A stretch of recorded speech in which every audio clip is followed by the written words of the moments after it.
Oseas es un profeta único, como cada uno, ¿no? No hemos dicho nada, pero para mí es un profeta especial. Recuerdo en mi juventud predicar de la historia de Gomer y realmente el Señor tocó mi corazón.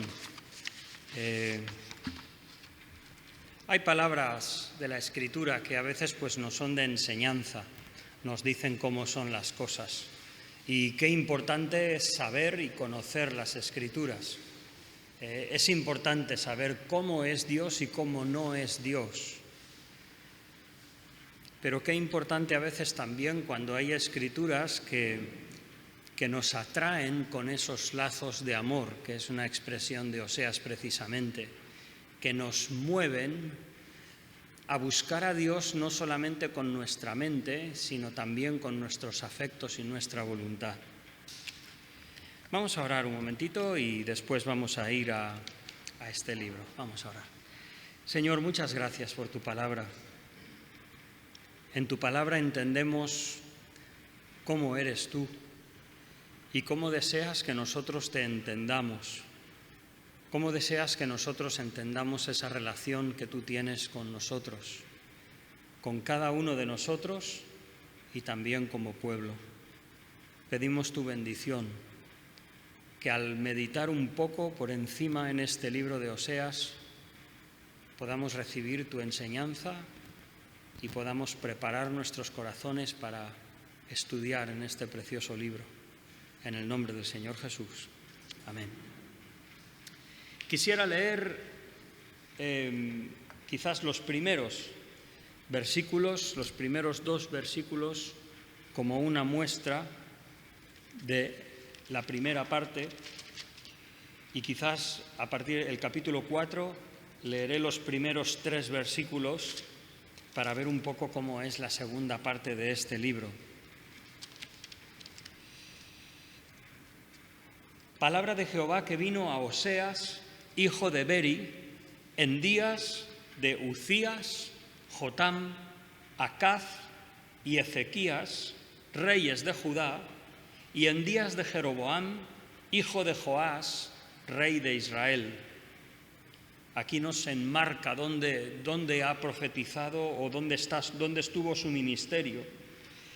El principio de la palabra de Jehová por medio de Oseas. Dijo Jehová a Oseas: Ve, tómate una mujer fornicaria e hijos de fornicación, porque la tierra fornica apartándose de Jehová. Fue pues y tomó a Gomer, hija de Diblaim, la cual concibió y le dio a luz un hijo. Bueno, y luego capítulo 4, versículo 1 al 3. Oíd palabra de Jehová, hijos de Israel, porque Jehová contiende con los moradores de la tierra, porque no hay verdad, ni misericordia, ni conocimiento de Dios en la tierra. Perjurar, mentir, matar, hurtar y adulterar prevalecen, y homicidio tras homicidio se suceden, por lo cual se enlutará la tierra y se extenuará todo morador de ella, con las bestias del campo y las aves del cielo, y aun los peces del mar morirán. Bueno, una de las cosas que me resulta muy difícil a la hora de dar una introducción de este libro es intentar no decir demasiado para que los que mediten o expongan el capítulo 1, 2 y 3, sobre todo, no chafarles la historia. Pero intentaré. En primer lugar, me gustaría hacer un pequeño repaso, si puedo, de los diferentes períodos de la historia de Israel. Sé que para algunos de vosotros esto es archiconocido, pero a lo mejor para algunos de vosotros os es de ayuda el fijar estos conceptos en la mente. Porque cuando leemos el Antiguo Testamento, estamos leyendo 1500 años de historia. Estamos leyendo 1500 años de historia, comenzando, pues, digamos, a escribir desde, pues eso, 1500, 1600, podríamos hablar de casi 2000 antes de Cristo. Entonces, hay 4 períodos cuando leemos el Antiguo Testamento. El primero es la ley, el Pentateuco, los 5 primeros libros, que es la ley, la formación de una nación, cuando Israel sale de Egipto y cuando Dios da a su pueblo las leyes y los estatutos que han de regir a su pueblo. Luego hay un periodo después de que Israel entra en la tierra prometida hasta lo que sería después la monarquía, el tiempo donde no habían reyes en Israel. ¿Y quién gobernaba el pueblo de Dios? Los jueces, muy bien. Y en los jueces, pues cada uno hacía como bien le parecía delante de sus ojos, y la característica de los jueces es un declive espiritual, una corrupción moral inaudita, hasta el punto de por un abuso sexual, cortar a una mujer en 12 pedazos y enviar los pedazos a las tribus para salir en venganza o en justicia por ese atropello. Esa era la condición del pueblo de Israel en tiempo de jueces. Pero luego vino Samuel, un buen juez, a través del cual realmente el Señor trajo no solamente un gobierno, sino el inicio de lo que sería la escuela de los profetas. Y vemos que el conocimiento de Dios se profundiza. Luego viene el tiempo de la monarquía. Y en el tiempo de la monarquía hay 2 periodos bien marcados. Un tiempo cuando Israel es solo una nación, los gobiernos de Saúl, el rey que fue escogido por Dios, David y luego Salomón, una sola nación. Y luego cuando esa nación, por la desobediencia, el pecado de Salomón, se divide en 2. Prácticamente se divide por la mitad, y es el reino del norte y el reino del sur, Israel y Judá. Eso será muy importante en Oseas. Luego diremos por qué. La monarquía. Y después lo que se llama la posmonarquía, porque la nación de Israel se degradó espiritualmente hasta tal punto que Dios los sacó de su tierra.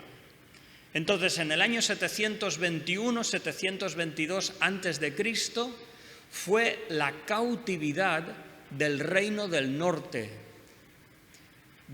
por el imperio asirio. Vinieron los asirios del norte y se llevaron las 10 tribus del norte, y ellos no regresarían. Y en el año 606 Nabucodonosor invadió, cercó Jerusalén, la sitió, y en 3 cautividades se llevó a Jerusalén cautiva a Babilonia. Y entonces tenemos Israel en la cautividad, sufriendo el castigo del Señor, y luego la restauración, el regreso del pueblo de Dios. Siguiente diapositiva, por favor. Esto es lo mismo, pero de otra manera.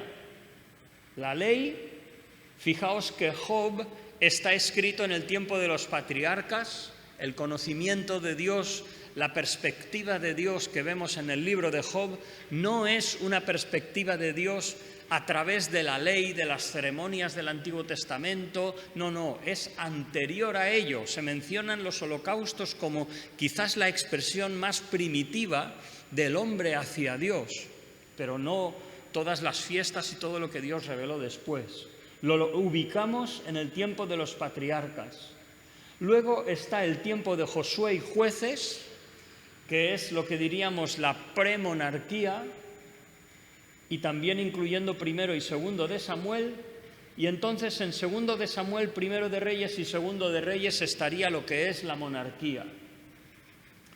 Después de que hubo rey en Israel, habría la cautividad o el exilio, es lo mismo, se llevan a una nación a otra geografía como un castigo, como una... Esas eran técnicas de conquistadores para negar la voluntad de un pueblo, para hacer que el pueblo que ellos conquistaban no se rebelara, sino que se lo llevaban a otra nación y entonces no tenían raíces y su identidad se dañaba hasta tal punto que, bueno, se aseguraban de que eran siempre sus súbditos.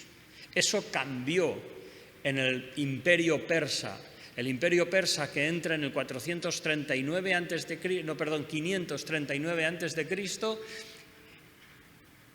el Imperio Persa gobernado por Ciro, un indoeuropeo, no un semita, alguien que desciende, digamos, de la zona de Europa, del norte de Europa, y no de la zona del Medio Oriente. Y él tiene otra filosofía y eso hace que sea proclive a tener una relación amistosa con las naciones conquistadas. Y entonces el Señor tocó su corazón para que anunciase ese decreto, que el que Dios despertase su corazón para regresar a su pueblo, pues que volviese a Palestina, que reconstruyesen el templo, etcétera, etcétera. Siguiente diapositiva, por favor. Entonces, cuando hablamos de los profetas, o sea, cuando tú coges tu Biblia, normalmente si haces así, mira, no ha salido, porque tengo concordancia y tal, pero el versículo que está en medio de la Biblia está, si recuerdo bien, perdón si me equivoco, Salmo 119. Los Salmos es el libro que normalmente encontramos cuando abrimos la Biblia más o menos por la mitad. Antes de los Salmos están los libros históricos. Con los Salmos comienzan los libros poéticos. Pero luego, cuando entramos en los libros proféticos, ¿qué leemos ahí? ¿Qué mensaje traen los profetas? Pues los profetas, el mensaje que traen, como leemos aquí, hemos hablado del reino de Israel cuando ya hay una monarquía, cuando Israel se ha establecido en su tierra.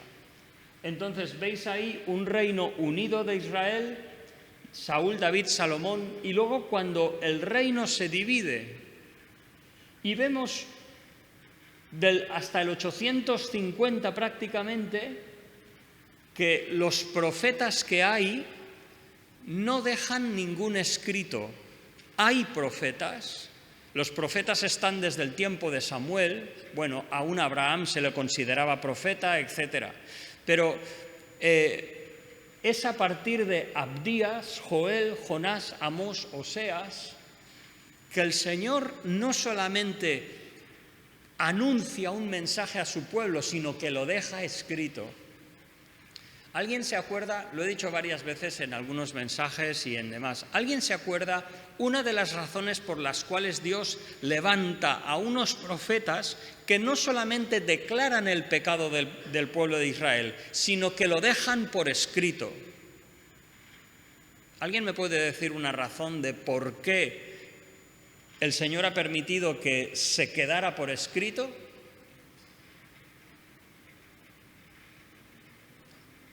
¿No? El entendimiento de aquel entonces, un entendimiento primitivo de Dios, ¿qué es? Que si Dios es un Dios poderoso, mi Dios me dará victoria y me bendecirá y me prosperará delante de mis enemigos. Entonces, con ese entendimiento primario, vamos a decir, si el pueblo de Israel hubiese sido vencido por sus enemigos, ¿qué hubieran pensado sus enemigos? Que sus dioses eran mayores que los dioses de Judá y de Israel. ¿Y qué hubieran pensado los judíos? Se hubieran confundido. ¿Qué es lo que nos ha pasado? ¿No es Dios del universo? ¿No es, cómo es? Jehová reina, alégrese la tierra. O también dice tiemble el universo, pero bueno, alégrese la tierra, Jehová reina. Entonces, si nos han llevado cautivos, si nos han invadido y nos han sacado de la tierra que Dios prometió, ¿dónde está el poder de Dios? Entonces, por eso Dios dijo a través de los profetas que oiréis una palabra que nunca fue dicha, que si la oyeren no la creerán. ¿Y qué palabra era? Que Dios iba a permitir a unos paganos castigar a su propio pueblo. Entonces, la pregunta, ¿por qué Dios nos deja estos escritos si se los dejó a Israel? Para probarles, cuando viniera la calamidad, para probarles que Él lo había dicho. Que no es que Dios ahora resulta que no es Dios del universo. No. Dios sigue siendo Dios del universo. Y si los paganos han venido y gente en nombre de otros dioses han venido y han prevalecido contra el pueblo de Dios, es porque Dios así lo ha querido. Y no le ha pillado a Dios desprevenido. Tremendo. Un testimonio. El Señor ha dejado testimonio de que Él sabe, y no solamente que sabe, sino que Dios fue el que trajo la destrucción a su pueblo. Entonces,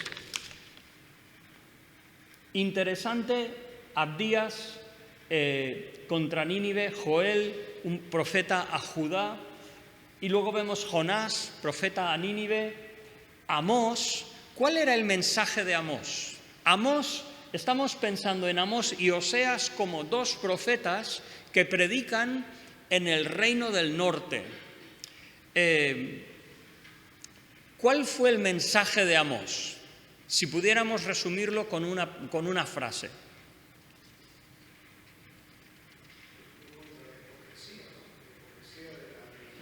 Sí, pero dijimos una frase, a lo mejor no os acordáis. El castigo de Dios es inevitable. Comienza el libro por 3 pecados y por el cuarto no revocaré el castigo. Y empieza por 3 pecados de Amón, por 3 pecados de Edom, por 3 pecados y acaba con 3 pecados de Israel, y por el cuarto no revocaré el castigo. Y a través de las visiones y los mensajes de Amós, Amós predica que Dios ha hablado al pueblo a través de Ido, Ahías, Elías, Jehú, Micaías, Eliseo, y no han querido oír.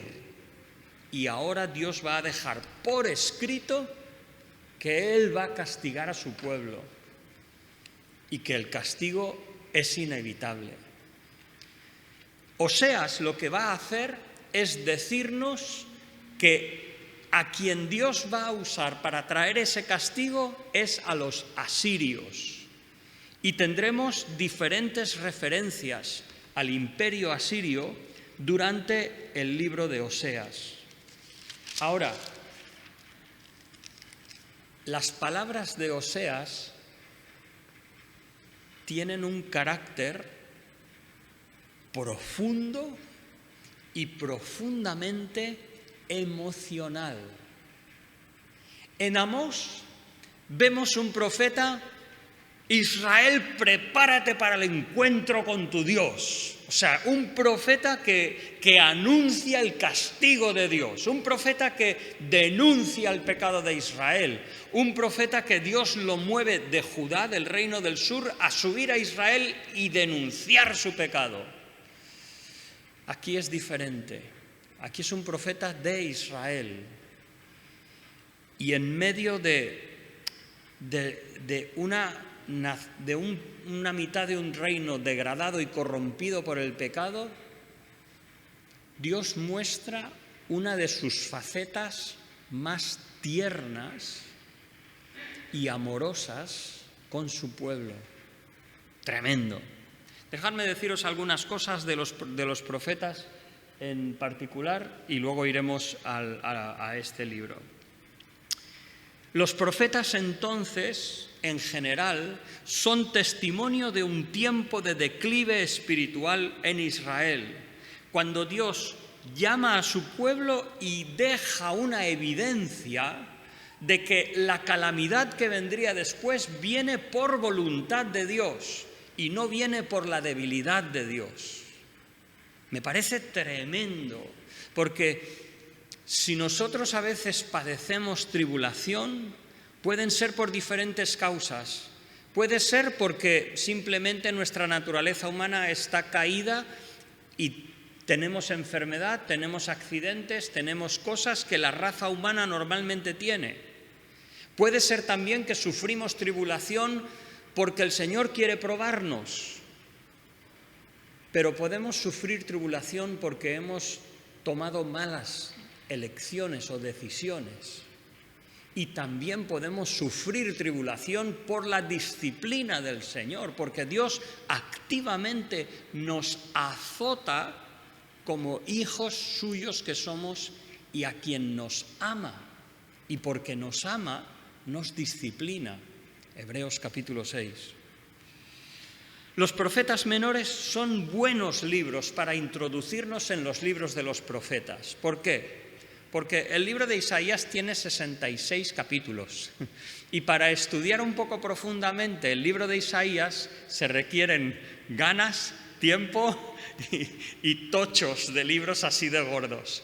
Los profetas menores son escritos más breves, pero igualmente nos habla de cómo ve Dios a Israel, de cómo Dios trata también con otras naciones y también qué pecados eran los que Israel y Judá tenían. Es importante tener en mente los dos reinos de Israel, el del norte y el del sur. ¿Cuál era el pecado predominante o el pecado característico del reino del norte? ¿Alguien se acuerda cuál fue el pecado que predominó y caracterizó al reino del norte? Hay un pecado por encima de otros. ¿Cómo? La idolatría. ¿Pero qué tipo de idolatría? Hay varias. ¿No sabías? Sí, hay varias idolatrías. ¿Qué idolatría hizo el reino del norte? ¿Alguien me lo dice? Os doy una pista. Jeroboam. ¿Qué hizo Jeroboam? Bueno, lo que hizo Jeroboam es, una vez se divide el reino, dice, mira, Dios dice que 3 veces al año todo varón de Israel debe ir a Jerusalén. Entonces dice, voy a perder a mis súbditos. Van a estar en el templo y van a querer favorecer al reino de Judá y voy a perder mi reino. Entonces, ¿qué hago? Pues voy a crear 2 centros en Betel y en Gilgal. Y entonces voy a establecer mi propia orden de sacerdotes y mis propios sacrificios. ¿Qué había dicho Dios en Deuteronomio? Que en el lugar donde Dios escogiere harás tus sacrificios. Pero el rey dijo, no, yo lo voy a hacer a mi manera. O sea, la idolatría que existe en el reino del norte es una idolatría paralela o que pretende emular o imitar la verdadera adoración. Por otra parte, ¿cuál era la idolatría, por ejemplo, del rey Acab o Jezabel? Idolatría burda y pagana.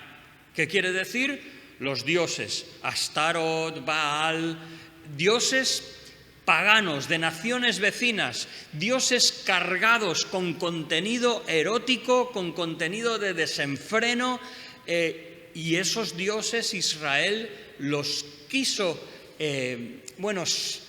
los escogió, y aquí lo veremos como adulterio o infidelidad espiritual. Pero es importante que veamos esos 2 tipos de idolatría. No toda la idolatría es la misma, aunque toda la idolatría es idolatría.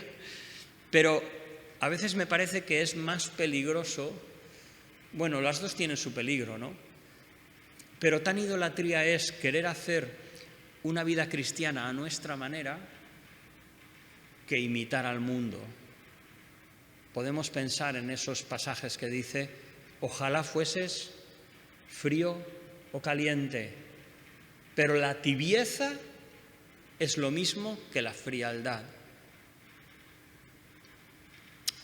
Autor y fecha del libro de Oseas.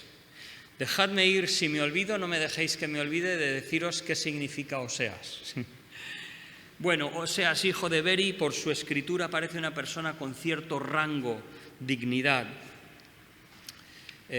Casi nada sabemos en el Antiguo Testamento aparte de lo que él dice. Es el único profeta que escribe en el Reino del Norte.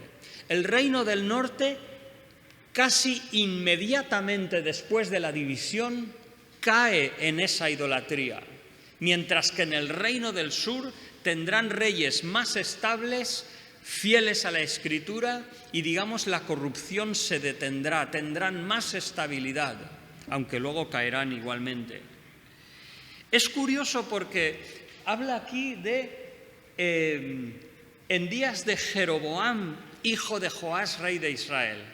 El libro de Oseas probablemente fue escrito al final de la vida de Oseas y fue escrito un poco después de que estas cosas sucediesen, quizás en una edad avanzada de Oseas. Vemos que, aunque Oseas predica en el norte, tiene más referencias en el sur que no al norte, y esto no solo aquí, sino en el resto del libro, en cuanto a referencias temporales. Ahora, dice tiempo de Uzías, Jotam, Acaz y Ezequías. Oseas era contemporáneo de Isaías y de Miqueas. Lo vemos allí. Pero Miqueas e Isaías están en Judá, en el reino del sur, y Oseas está en el reino del norte. Bueno, ¿qué caracterizó? Lo vimos en el tiempo de Amós y lo veremos igual en Oseas. Oseas, digamos, cuando él comienza a predicar, está Jeroboam reinando. ¿Qué pasa en el tiempo de Jeroboam II estamos hablando? Jeroboam I es cuando se divide el reino, pero ahora estamos hablando de Jeroboam II. ¿Qué pasa en este tiempo? Tanto en el tiempo de rey Uzías como en el tiempo del rey Jeroboam II. ¿Alguien se acuerda? ¿Cómo? Eso, existe una prosperidad. Curiosamente, los asirios, durante el tiempo de Uzías y Jeroboam, están teniendo unos reyes débiles. Y entonces Israel y Judá se ven prosperando y se creen que aquello es la vida. Y que vas a venir tú y vas a decir que nos van a castigar, pero que no ves que estamos en un tiempo de prosperidad. Sin embargo, un rey, Tiglath-Pileser el III, pronto haría resurgir una nueva era en el imperio asirio, hasta el punto que hablan del imperio neo-asirio.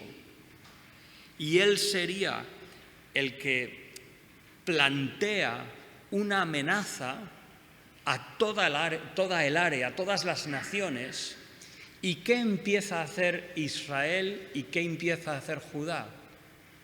Buscarse aliados. ¿Y dónde buscan aliados? En los sirios, los israelitas, el reino del norte, o Judá en los egipcios. Cuando no tienen la fortaleza del Señor, cuando vendrán las pruebas, en vez de volverse a Dios, se apoyan en el mundo. Diría Jeremías, maldito el hombre que confía en el hombre. Tremendo. Oseas ridiculiza la diplomacia de los gobernantes, como yendo como palomas sin entendimiento. ¿Por qué? Porque principalmente Israel, Oseas está viendo cómo los asirios se están levantando como un poder fuerte y una amenaza a Israel, y no saben dónde ir para buscar su fortaleza, porque han perdido su fortaleza en el Señor. Después de Jeroboam, en 2 décadas, habrían 6 reyes y 4 de ellos ascenderían al trono por el asesinato del rey anterior. Eso nos habla del tipo de sociedad en que vivían, de la violencia, de la vulnerabilidad de los reinos, un caos político donde los gobernantes nuevamente buscarían alianzas para buscar algún tipo de fortaleza. La mayoría del pueblo eran pobres artesanos, trabajadores manuales, a menudo explotados por los ricos. Las clases altas eran favorecidas por los gobernantes y por los jueces. Y ahí lo vimos en Amós, que los ricos oprimían a los pobres, que los jueces no hacían justicia a los pobres, sino que favorecían a la clase alta. Y en cuanto a su fe, adoptaron las costumbres y dioses de sus vecinos en lugar de Dios. Ahora, yendo a Oseas. Oseas se divide en 2 partes. La primera es del capítulo 1 al capítulo 3 y la segunda parte es del capítulo 4 hasta el 14. Y aquí es donde empezamos a hablar de Oseas. En los 3 primeros capítulos, lo que el Señor nos muestra es la vida personal de Oseas, que se convierte en una ilustración del trato de Dios con su pueblo. Y entonces hay una historia desgarradora, una historia que realmente aquellos que vais a tratar estos capítulos os animo a que, aunque meditéis en el primer capítulo o en el segundo o en el tercero, que construyáis la vida de Oseas con los 3 capítulos, porque si solo miráis la vida de Oseas por un capítulo, es posible que podáis tener algún concepto equivocado. Pero básicamente Dios le dice a Oseas, un hombre de Dios, algo tan extraño como que se acerque a una mujer fornicaria y que se case con ella y que tendrá hijos, y entonces sus hijos les ponen nombres que son expresión del trato de Dios con su pueblo. Y entonces lo que la historia de Oseas muestra el amor de Dios.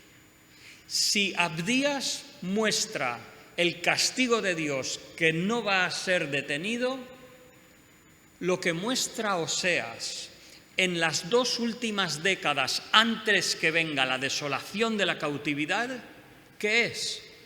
Que Dios les había amado. Tremendo.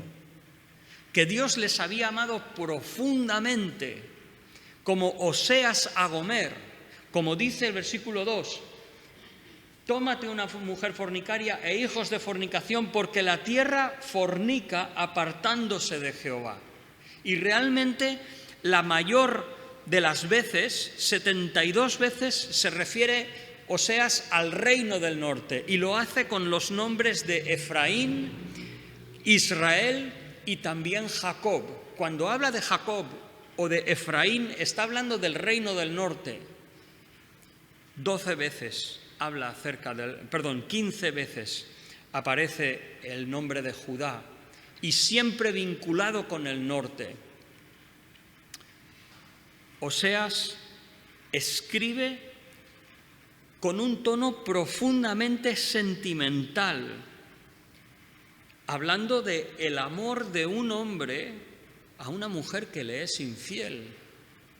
Una mujer que se va tras sus amantes y se piensa que las buenas cosas que tiene las ha conseguido gracias a su infidelidad.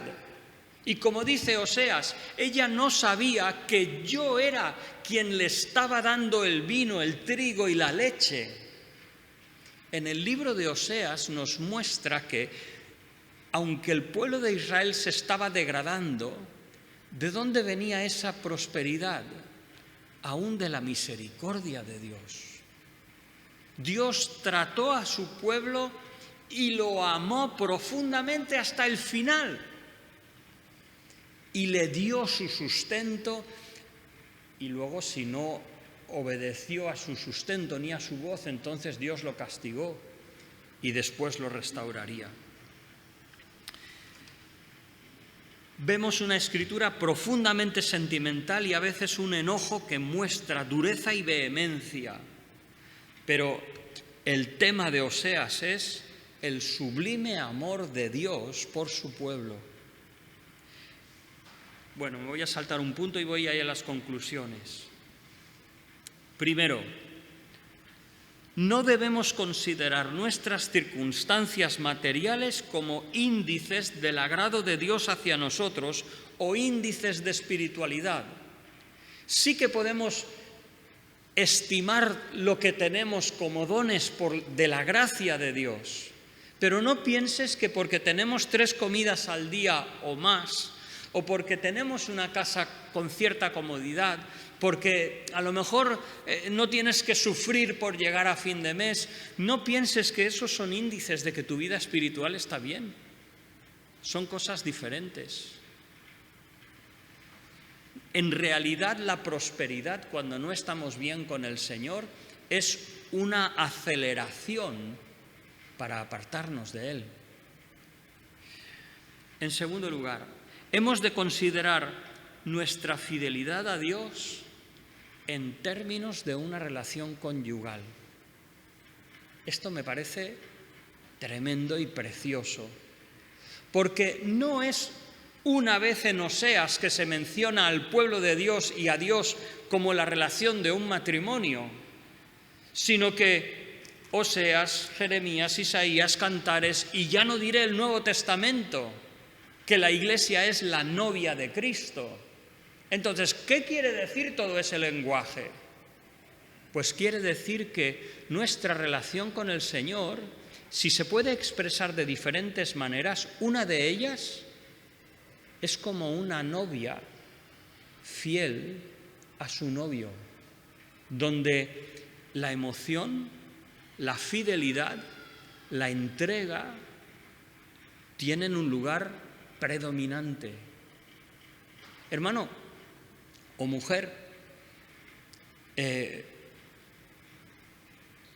toma que un gesto de nuestro cónyuge nos desconcierte? ¿No? A lo mejor